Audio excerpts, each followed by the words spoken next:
Madalena Sem Filtro, capítulo 13. Nosso reencontro iluminado. Ainda estava escuro quando Salomé, Joana, eu e as outras mulheres saímos em direção ao jardim. Tínhamos muito medo de que nos reconhecessem e pudessem nos atacar por saberem que éramos discípulas do crucificado, aquelas mulheres estranhas que haviam deixado suas famílias para seguir o Messias que acabava de ser condenado e executado. Por isso saímos da casa onde nos abrigamos naqueles dias antes que Jerusalém despertasse.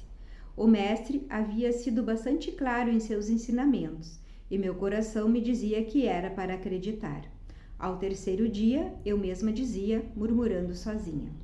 Confesso que depois de ver o que fizeram com seu corpo, cheguei a temer que não fosse possível.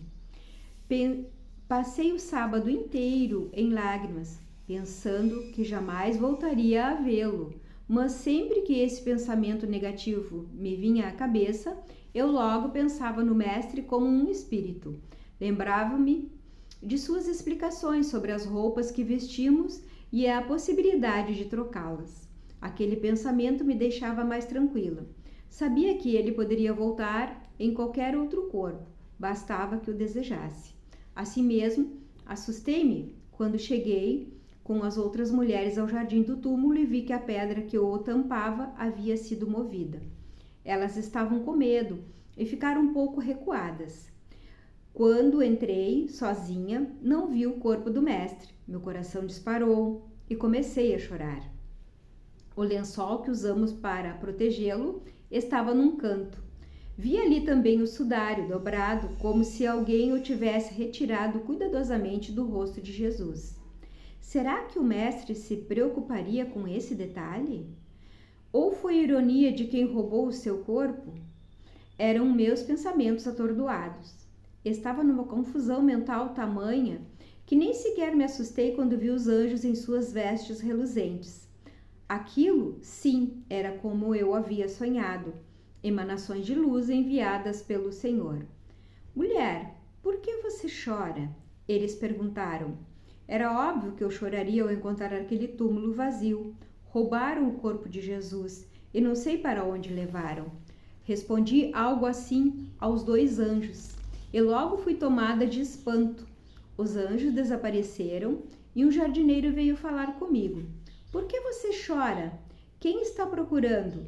Sim, o jardineiro não teria obrigação de saber que eu estava aterrorizada com o fato de terem roubado o corpo do meu mestre. Espero um dia ser perdoada, mas mesmo sem provas, naquele momento, meu coração resolveu acusar aquele estranho. Se você o tirou daqui, diz-me onde colocou. É assim que meu coração se recorda, e ao recordar-me, sinto uma culpa mortal. Como posso ter pensado que aquele homem era um jardineiro, se quem estava diante de mim era o próprio Jesus? Mais tarde, ao descobrir que cada um de nós viu o mestre ressuscitado de uma forma diferente, senti alívio. Ficou mais claro para mim que ele realmente tinha o poder de se transformar. Não está vendo ali aquele homem bonito, justo e alegre?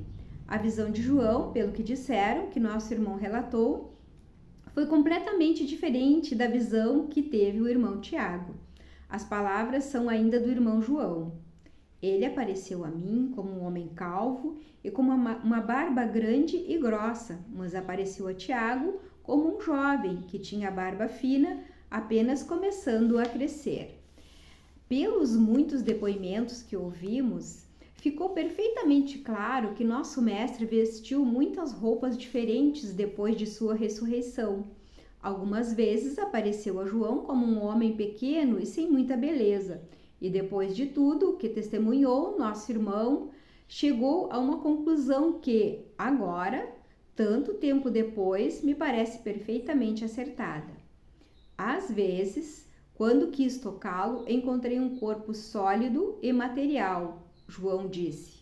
Mas, em outras vezes, quando senti, sua substância era imaterial e incorpórea, como se simplesmente não existisse. Até mesmo os discípulos que viram o mestre em Emaús não conseguiram reconhecê-lo, e um deles era Cleófas. o marido de Maria, que mesmo conhecendo Jesus muito bem, perguntou se ele próprio não sabia que Jesus estava morto. Será você o único a visitar Jerusalém que ignora os acontecimentos que lá se passaram nestes dias? Cleófas contou-lhe sobre a crucificação sem jamais imaginar que era o mestre quem o escutava. Nós esperávamos que ele viesse resgatar Israel, mas já é o terceiro dia e algumas mulheres do nosso grupo nos deixaram confusos. Ora, até você, Cleófas, duvidando de nós, vieram dizer que tinham visto anjos que afirmavam que ele vivia. Alguns dos que estão conosco foram ao sepulcro e encontraram tudo como as mulheres tinham dito, mas a ele não ouviram. Será que Cleófas passou todo esse tempo diante de Jesus e não o reconheceu porque naquele dia nosso mestre habitava um outro corpo? O mestre não costumava ser gentil com homens de fé vacilante. Pedro sabe bem do que estou falando.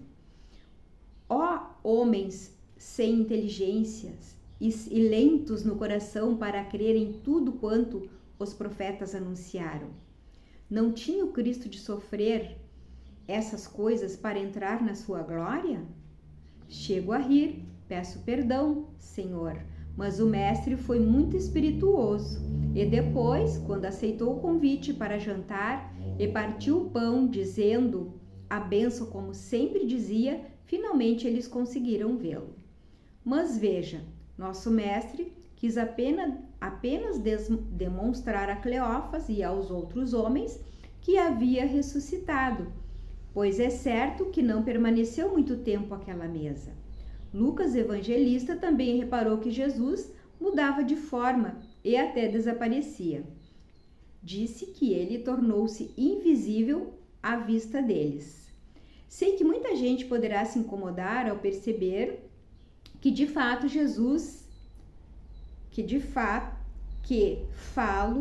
sei que muita gente poderá se incomodar ao perceber que falo de Jesus como um espírito. O juramento que muitos fizeram baseados nos ensinamentos dos apóstolos, o credo apostólico nascido pouco depois de todos esses fatos que estou contando, determinou claramente que todo cristão deveria acreditar na ressurreição da carne. Mas o que estou dizendo não contradiz o credo.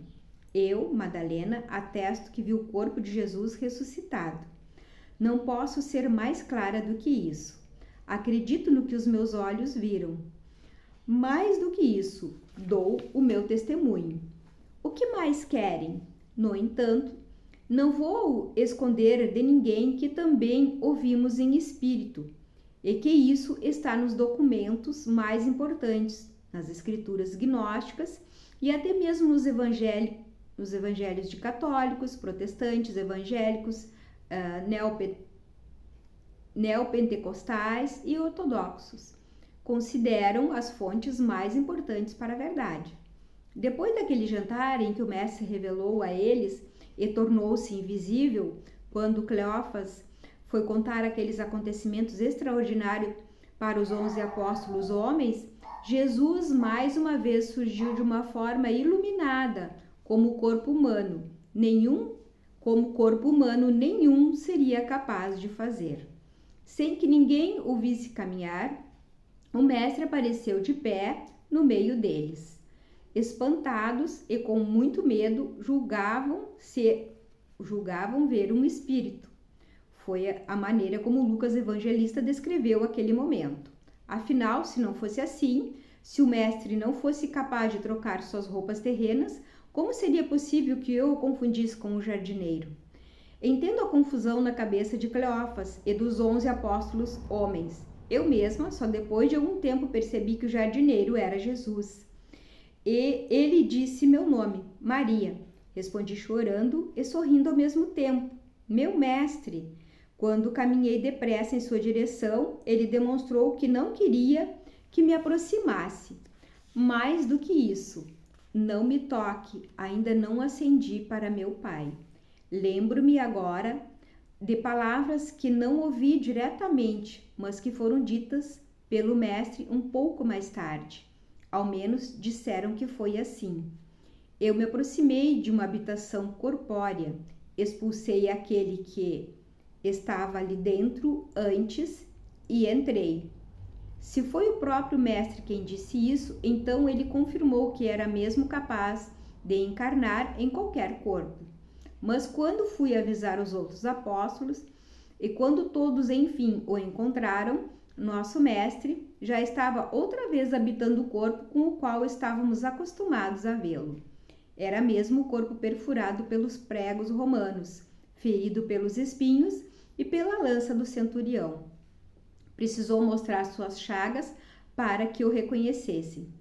E isso eu não entendo bem. Bastaria ouvir suas palavras para eu reconhecer que estávamos diante do Messias que o Senhor enviou para nos salvar. Não reconheci o jardineiro porque o mestre assim quis.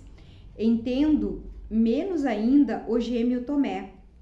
Não estava no momento em que o mestre apareceu ao grupo de apóstolos e ficou duvidando do que lhe diziam. Bem, num primeiro momento, todos os 11 irmãos mais próximos, Judas Iscariotes, já não estava entre nós. Duvidaram da ressurreição. Duvidaram de todas as mulheres, pois elas foram comigo contar a boa notícia, e eles acharam que o que dizíamos era pura tolice. Pedro correu ao sepulcro santo e viu com seus próprios olhos que o corpo do mestre não estava lá. Demonstrando sua fé enorme, acreditou no mestre quando não o viu. Tomé, no entanto, queria provas. Penso que estava demasiadamente atado às coisas terrenas. Precisava tocá-lo. A não ser que veja nas mãos dele a marca dos pregos e ponha meu dedo onde os pregos estiveram e ponha minha mão na lateral de seu corpo, não acreditarei. Só alguns dias depois é que Tomé teve a oportunidade de comprovar que nosso mestre tinha mesmo voltado a estar no meio de nós. E assim ele ficou por alguns dias. Depois daquele domingo, esqueceram-se de mim. Falaram muito sobre o que os nossos irmãos sentiram e viram, mas, novamente, esqueceram-se de Madalena. Não me importo, não mais. Melhor esquecerem do que falaram da prostituta arrependida. Agora, na procissão francesa, quando levam o crânio que dizem ter sido parte do meu corpo, não imaginam que minha alma ainda possa estar por perto e acompanhá-los. Ou será que é o contrário? Que é por isso que rezam por mim? Pedem que os ajude a alcançar tantas graças que honestamente não sou capaz. Faço o que posso, mas não tenho a luz divina que iluminava o mestre. Não tenho a capacidade de expulsar um espírito para entrar numa habitação corpórea e ressuscitar. A ressurreição foi o grande momento reservado a mim na história da salvação. Foi o papel de testemunha que me coube, agora ouso dizer, como representante das mulheres. E só depois apareceram os homens, muito deles incrédulos. Nunca entendi direito. Se éramos secundárias em tudo, por que os homens que relataram a história nos permitiram ser protagonistas em momento tão nobre? Ou foi porque nos viram apenas como coadjuvantes, necessárias à confirmação daquilo em que todos nós sempre acreditamos, sem que tivéssemos o mesmo ceticismo de Tomé, sem que nos sentíssemos obrigadas a ver para crer? O que importa agora é que eu vi nosso mestre. Enchi meu coração de alegria ao perceber que tudo em que eu havia acreditado era verdadeiro. Eu o vi. Fui a primeira testemunha e não preciso prová-lo a ninguém.